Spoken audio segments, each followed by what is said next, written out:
My name is Stewart Weinisch. I am a Jewish believer in Jesus. I've been a believer for about 40 plus years. When I was young, my father and I were walking to shul, to synagogue on Yom Kippur. And the kids in the neighborhood who were not Jews, but they knew who we were, they would run by us and they would start calling us all kind of names. And I said to my father, I said, why are they doing that? Why are they calling us names? What do we do to them? And he just said, yeah, Christians hate Jews.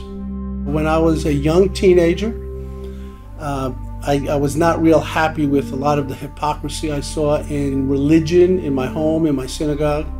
By the time I was 15, I was drinking, doing drugs, and I was involved in a relationship with a divorced Catholic woman with 2 kids.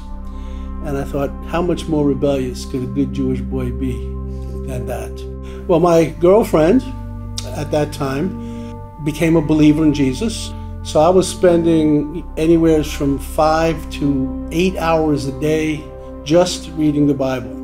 I never knew about the claims of the Messiah, so I made a decision to find out what the Messiah is supposed to be. And I came to the conclusion that the prophecies actually spoke about Jesus.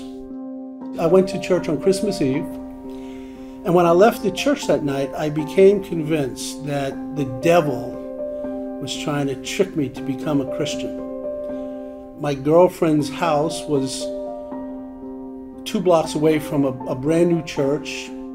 So I went to this church. It was a couple weeks after Christmas, and this pastor, I don't know what he preached on, but he kept talking about believing in your head up here and receiving in your heart. And he kept saying you, like he was pointing at me, you.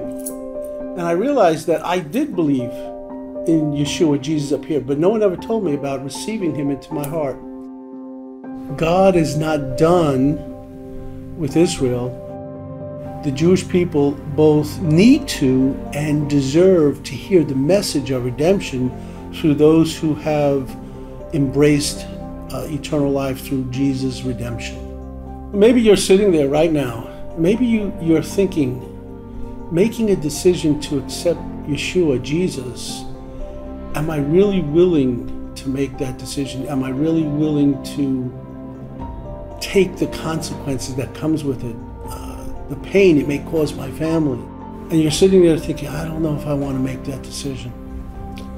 Well, let me just assure you that if and when you make that decision and you love God, you'll look back and realize that it was the best possible decision you could have ever made, because God has given you so much and he's given you so many opportunities to let his love shine through you that you will just be so impressed with the goodness of God in your life and how he's used you in some great ways for other people's sake.